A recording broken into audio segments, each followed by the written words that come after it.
feel, in Sunday school, you kind of get a gold star if you did something really good. I feel like those of you who are sitting in the first two rows, you definitely deserve gold stars. It's funny, I had a friend, a man who was a political leader, and he became a Christian and in our church. And he said to me, David, you need to design your church so that you only have 3 pews at the front.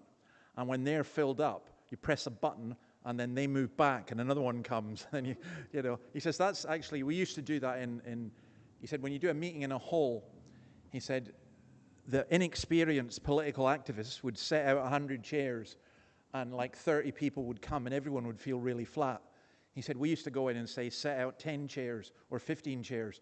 And then you had to put out more chairs, and you feel so much better, even though it's the same number of people. It's funny how human psychology works. And speaking of human psychology, what happened here is,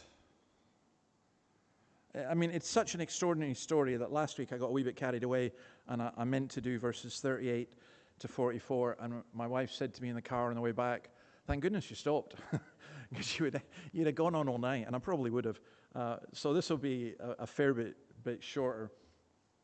But I think, do I press this button? Does it go on to the next one? Does it? Okay. Did I do this? Oh, it worked. Oh my goodness. I'm shocked. The technology actually worked.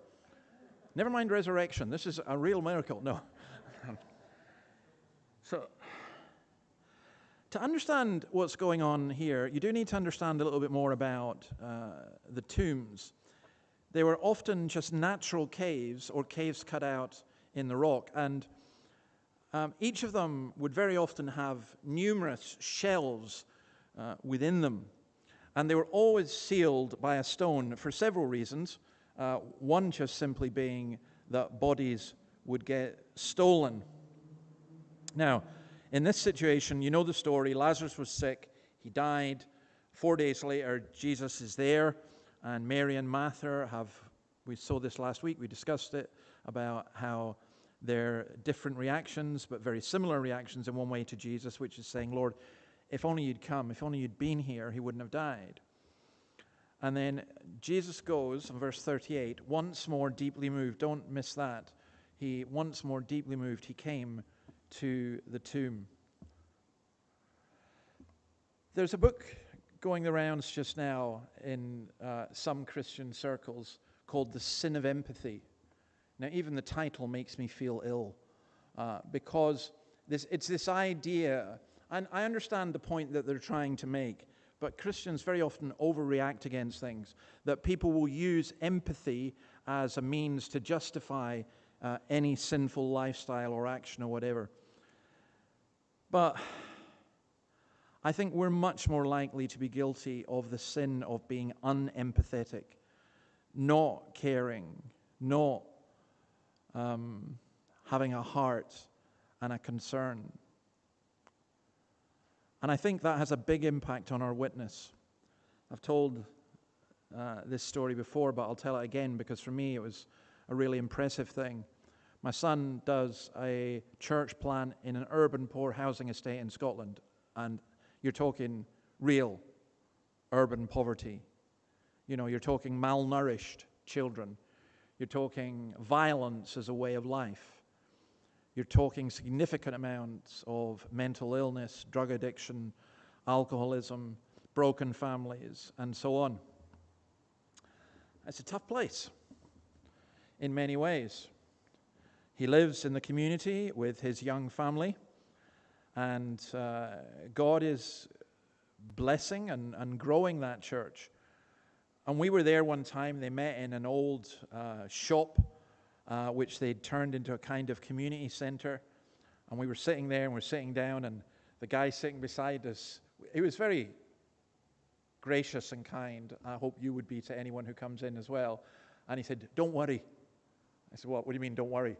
He says, this is not strange. We sing a couple of songs, and then Andy speaks to us from the Bible and says it's not heavy, and I thought, oh, that's really nice. I didn't want to tell him that Andy was my son, but I said, do you like coming here? He says, I love it. He said, I've been hearing about God and the Bible and everything else. And he said, I love Andy. Andy's great. And I couldn't resist it. I said, oh, why is he great? And then he said, because of his dad, of course. No, he didn't. And then he said, because he cares about us. And I said, how do you know he cares about us? How do you know he cares about you? And he said this. He said, this week, I think a guy called Dean or something died, because they had a drug addiction support group and stuff. And he says, we're in the group there, and we're doing what we usually do. We're just mucking around. We're having a laugh. And Andy comes in, and he's crying. And he says, what are you doing? What are you doing? Dean's dead.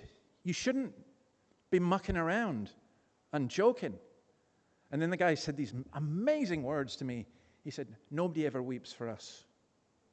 And I thought, yeah, at that point, I think my son's a great preacher and everything else, but I just thought, no, that's the key. You've got to have that. You've got to have that. You've got to care for the people. And Jesus did. Jesus, once more deeply moved, came to the tomb. It was a cave with a stone laid across the entrance. Take away the stone. And Martha, I think Martha thought, this is just Jesus who wants to go in and see his face for the last time. And I know I've told some of you this before, but when I first started in ministry, I was very young. I was 24. I hadn't seen a lot of dead people. But I very quickly learned to say to families, please do not encourage your children to go and look at their dead father or dead mother. Please don't do that. It was a custom that the coffin would be laid out in the home, and they'd have an open casket, and people would come and look. And it was nearly always so traumatic for people. And that was after they'd been treated and everything else. The body rots very, very quickly. And Martha thought, no, look, by this time, there is a bad odor, for he has been there 4 days. We had an extraordinary incident near here of a woman in one of the apartments near here who'd been dead for at least 6 weeks, if not 2 months. And nobody can understand how the smell and everything else. What about the neighbors? What about everything else? But no. Well, that's what she's saying. And Jesus said, did I not tell you that if you believe, you will see the glory of God? Now, I think if I'm Martha, I'm thinking, I really have no idea what you're saying now. So they took away the stone, which was really quite an act of faith. And then Jesus prayed, Father, I thank you that you've heard me. I knew that you always hear me, but I said this for the benefit of the people standing here, so that they believe that you sent me.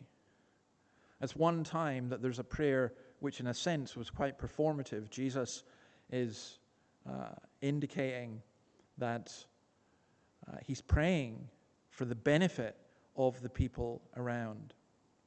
And then he calls it in a loud voice, Lazarus, come out. The dead man came out, his hands and feet wrapped with strips of linen and a cloth around his face. Jesus said to them, take off the grave clothes and let him go.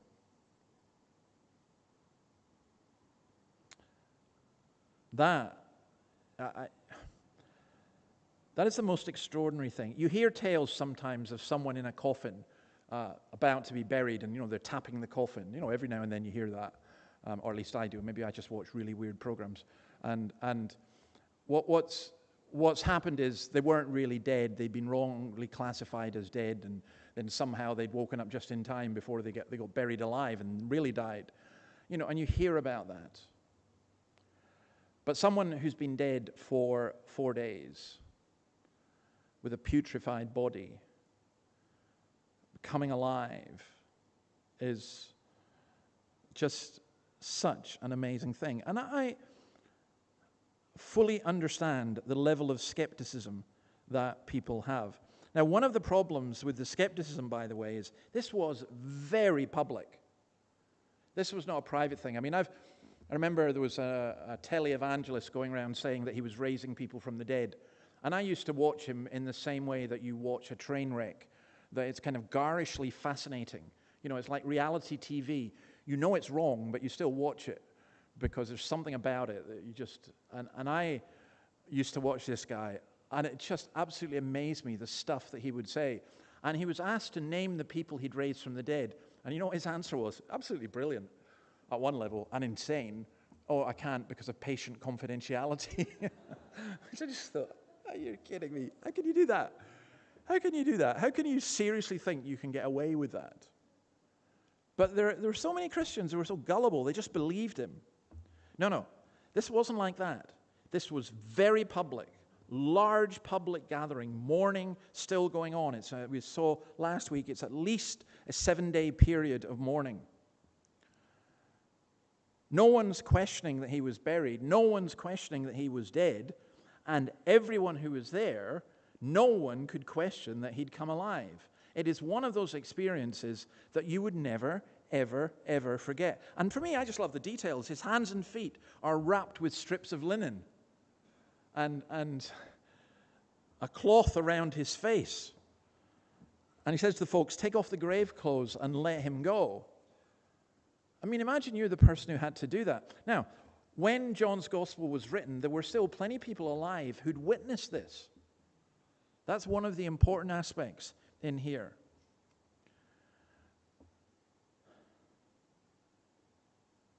The funeral becomes a party. Last week I put up the thing, may you live to dance on your own grave.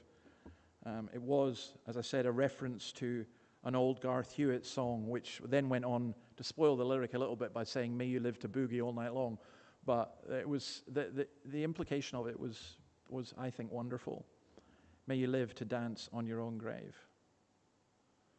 At another level, I was at a funeral in the Western Isles of Scotland, the island of Lewis, which is a very, very traditional place. The funeral itself was so traditional that only men went to the graveside. That was the tradition, unless you were the widow. But basically, it was only men who went to the graveside. And there were hundreds of men for this man's funeral.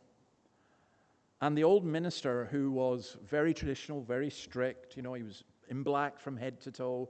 Most people were in black because the funeral, that's what you did. And, he had his dog collar and everything else. And their tradition was that they had minimal fuss. They prayed, lowered the body into the grave, and they prayed, and that was it. And after he'd finished the second prayer, the minister stopped, put his hands in his pocket, and said, oh, well, I look around here and I see all the believers who are buried in this place. And I think there is going to be some party on the day of resurrection. And I thought, you didn't approve of parties. But it was amazing. It was just an amazing insight on his behalf. It was an amazing insight. I thought, yes, you're absolutely right. You're absolutely right. We are here in the midst of mourning, and this man was absolutely certain that the person who buried was going to be raised. And I share that. I share that in many ways. I go to my father's grave. I share that. The Heidelberg Catechism has an incredible answer. Let me see if I've got this. What's your only source of comfort in life and death? This is one of those catechism questions I could highly recommend just memorizing. That I belong, body and soul, in life and death, not to myself, but to my faithful Savior, Jesus Christ. He paid for all my sins with his precious blood and has set me free from the devil's power. He also watches over me so closely that not even a hair can fall from my head without my heavenly Father's will. In fact, everything works together for my salvation. Through his Holy Spirit, he gives me the assurance of eternal life and makes me genuinely eager and ready to live for him from now on. See, there's so much in that. But one of the aspects of it that really encourages me is that when you grasp this, when you're certain of this, when you know this, that's what motivates you to live for Christ. You're not motivated to live for Christ in order to earn salvation. You're not motivated to live for Christ because you'll feel lots of guilt pangs and everything else. You're motivated to live for Christ because you know that death is not the end. And I love also that bit, he watches over me so closely that not even a hair can fall from my head without my heavenly Father's will. I was thinking about that last night, about the fatherhood of God and how we struggle with that at some times. We struggle to believe it at times. We struggle to understand it. And we struggle to place it in a proper context. But Jesus made it very clear. He said, if you, though you're evil, you know how to give your children good things, why do you think God wouldn't do it? You know, when my granddaughter comes in, she told me this. I thought this was really quite interesting. The oldest granddaughter, she came in to tell me that her sister was sick. You know, I'm in my bed, and she told me this. She said, Grandad, I was talking to you, and you weren't listening to me. And then I mentioned that Evie was sick, and you jumped up, and you were straight out. And then, you know, of course, you do what you can. Of course, you care for her. Of course, you're with them. Well, if you, as a heavenly grandfather, as an earthly grandfather, can do that, then our heavenly Father does actually care for us. And I think that when you look at this story, that is a huge part of that. Now, that's not saying that Jesus is going to raise anyone who dies, that a Christian never dies. That's absolutely ludicrous to say that. But it is saying that there is something that is very, very different. So 1 Corinthians chapter 15 and verse 45 says, if there is a natural body, there's also a spiritual body. So it is written, the first man, Adam, became a living being, the last Adam, a life-giving spirit.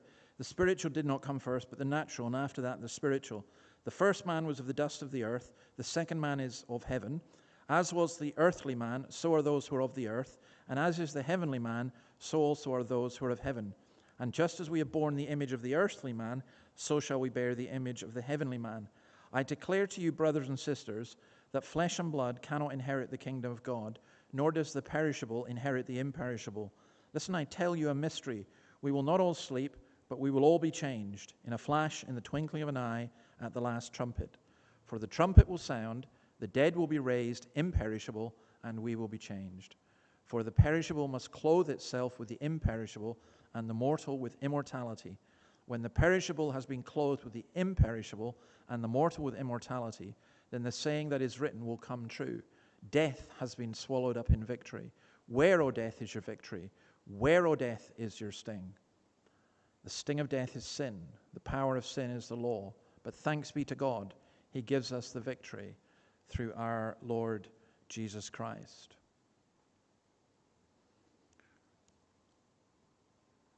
When someone dies, their body has an accelerated perishing. And again, I don't mean this to upset people, but, you know, as you are getting older, you are aware, you become more and more aware just how limited your body becomes. I see that all the time at the swimming pool. I mean, I wish I'd been an Aussie when I was 20, because I could have gone down the swimming pool and I could have had the six-pack and the bronze thing, and I could even have put tattoos on and not look ridiculous. But as you get older, your body is fading, it's weakening. You can't stay awake as much as you would like. You don't have the energy. You get too old to surf. You know, there are all these things that happen to us. And we decay. And it's vital for us to understand what Paul says, that though outwardly we are perishing, inwardly we are being renewed day by day. Incidentally, this whole thing about death and resurrection and everything else, I actually think, for me, that is the key argument against euthanasia. And I'll tell you why. Euthanasia could make a lot of sense if that was just it. You know, and you can understand some aspects of it. But life and death belong to God. And sometimes we don't understand why some things happen. And sometimes we just wonder, Lord, what's going on?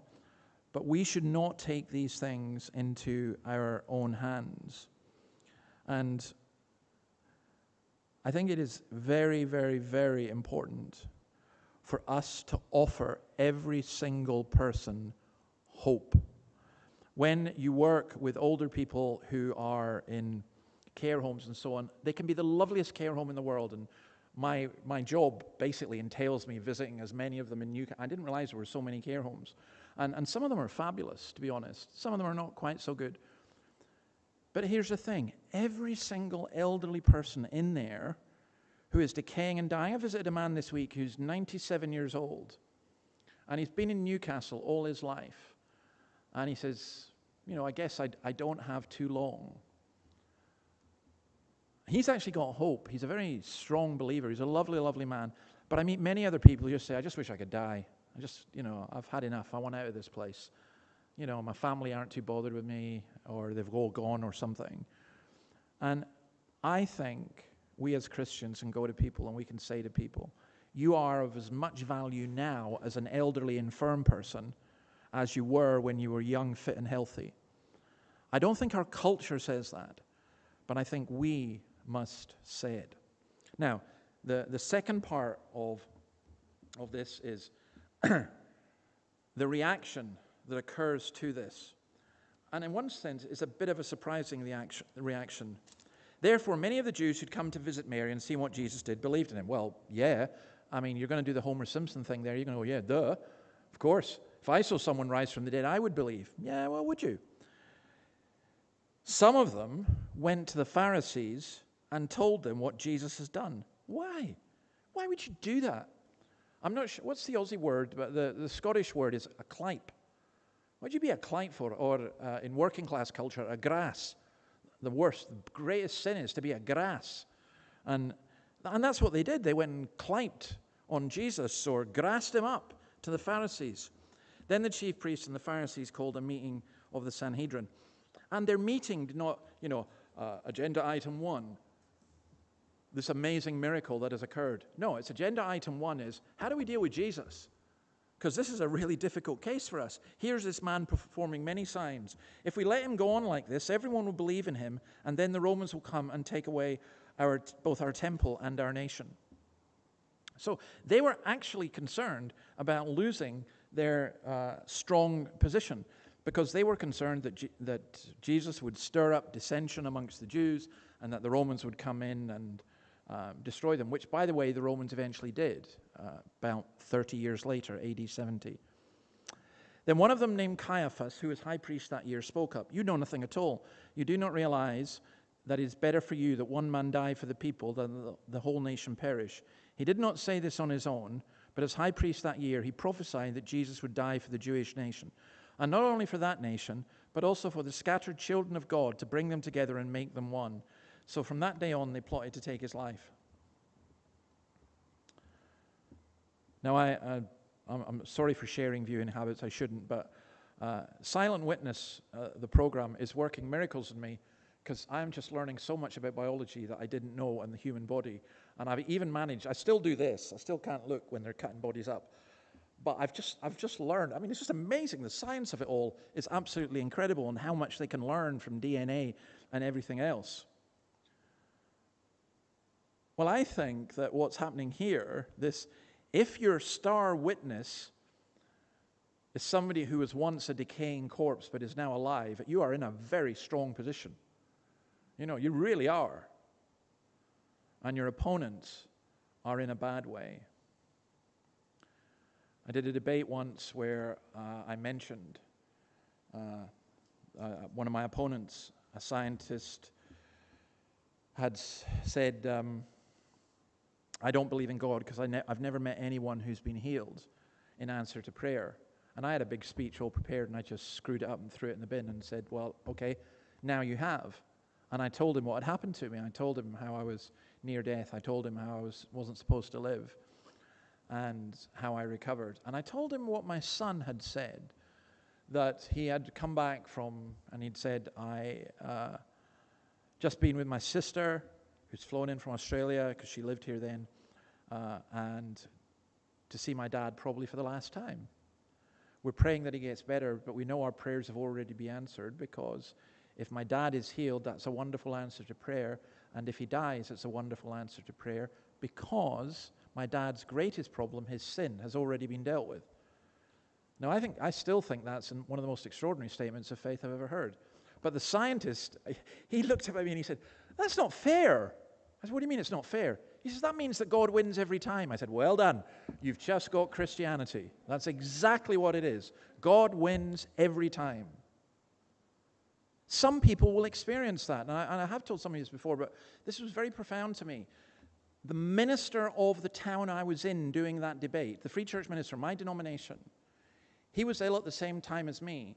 I was supposed to die, he was supposed to live. He died and I lived. And his widow, with children and everything, she was at that meeting, I didn't know that.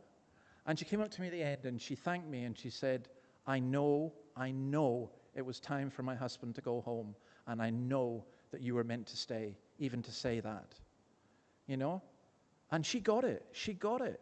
In the pain and in the anguish and everything else, somehow, you have to say God works all things for the good of those who love him. And how do I know that? Because I believe in a God who raises the dead. So, what's going on with this opposition? Why this strong opposition? Caiaphas was a Sadducee. And the Sadducees didn't believe in any form of resurrection. Caiaphas wasn't making some great prediction, as John puts it here. You can read this the wrong way and you can say, oh, Caiaphas was prophesying that Jesus was going to die on the cross for our sins. Caiaphas wasn't doing that. Caiaphas was basically saying, we need to get rid of this guy. Even if he's a good guy, we need to get rid of him. And this is for the good of the nation. And what he meant was, this is so our place doesn't get taken away. This is so the Romans don't have a go at us. So let's get rid of Jesus, because he's just going to be trouble. That's what he's saying. He's an educated, intelligent, cynical, and ruthless man. And the Sadducees themselves were actually very rude people. And they would do anything to preserve their position and their power. Their concern was what's pragmatic, not what is true and right. And by the way, just as a complete aside, I find that far too often in the church. People say, well, let's do what works, not what's true and right. Sometimes when you do what's true and right, it really hurts and you lose initially. But you have to do that. You just have to do that. This is a true story. There was a very big publishing firm in Scotland, and there's a very strict church called the Free Presbyterians. And they're like mega strict. And one of them was a housekeeper to the man who had set up that firm and who basically owned it. And he was a multi-millionaire. And he was so impressed with her, he said to her, when I die, I want to leave £10 million to you and your church on one condition. And she said, well, what's the condition? That you sponsor the Mod. Now, the Mod was a Gaelic music festival. And the church, in my view, wrongly, but nonetheless, the church, on principle, said that they didn't agree with that. And so she took the offer to the church leaders, and they said, look, £10 million, that's like 5 times our yearly income in one go. And they said, no. They said, we can't do it on that condition. He was so impressed that when he died, he left him his whole fortune. And what they did actually was they built one of the most marvelous old folks' homes in Scotland that's still probably the best run.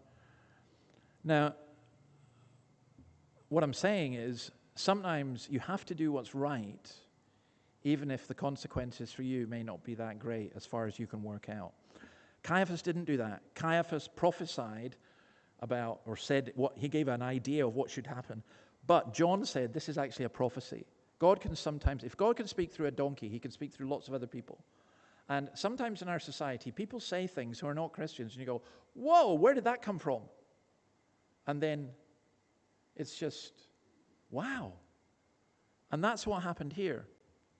This man who didn't believe in resurrection prophesied that Jesus was going to die not only for the sins of the Jewish people, but for the sins of the whole world. Within 6 days of him saying this, Jesus would be dead. He prophesied better than he knew. And that's why the last bit, verses 54 to 57, is again amazing. Therefore, Jesus no longer moved about publicly among the people of Judea. Instead, he withdrew to a region near the wilderness, to a village called Ephraim, where he stayed with his disciples. When it was almost time for the Jewish Passover, many went up from the country to Jerusalem for their ceremonial cleansing before the Passover. They kept looking for Jesus, and as they stood in the temple courts, they asked one another, "What do you think? Isn't he coming to the festival at all?" But the chief priests and the Pharisees had given orders that anyone who found out where Jesus was should report it so that they might arrest him. At this point, Jesus was an outlaw. He was being hunted, and he was going to be executed. He didn't rush to that. He took his time. One man should die. And he did it absolutely willingly.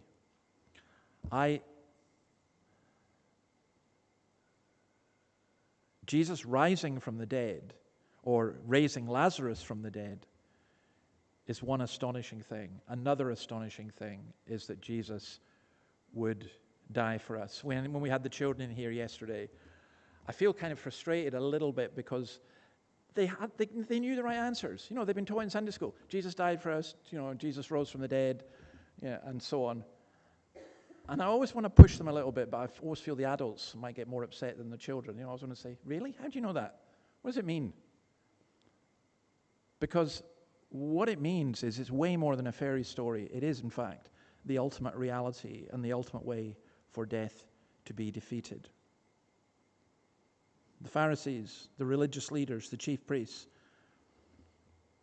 they're looking to kill Jesus on the holiest Old Testament festival of the year. And Jesus is prepared to do that because he is the resurrection and the life. I don't know if you've ever used AI. I use Grok, and I told my SRE class in Meriwether High, they're quite smart kids, and I told them I use Grok, and one of them burst out laughing. I said, "What are you laughing for?" And he said, "Only you could say you use Grok. Everyone else does ChatGPT, and you use that, you know, the Elon Musk one." But anyway, he thought that was quite funny. But I said, "Well, I use Grok because it's a bit more balanced." And this is just pure egotism. So I type in Grok and I type in my books. Give me a review of David Robertson's this from Grok. Absolutely fascinating. And the Magnificent Obsession book, it says it's meant to be an answer to Christopher Hitchens, but maybe doesn't answer all the philosophical problems. But what Robertson does is point to Christ as the solution to everything. And I thought, yeah, that's exactly what I was trying to do. I'm glad a computer gets it. Artificial intelligence gets it, so other intelligent people should be able to get it. You know, I thought... And I think they wrote that almost as kind of a criticism. And I thought, no, that's precisely it. That's where we're at. One man dies. And I think, please, if you're not a Christian, think about this. If you are a Christian, think about what that means in terms of your life and in your commitment. And also, think about it in terms of what you want people to know. Driving here, I noticed the Knights... not the Knights, not the Knights themselves, but all the Knights supporters head for the stadium, 25,000 of them, proudly displaying their colors, and just crossing the roads and jamming up all the traffic and everything.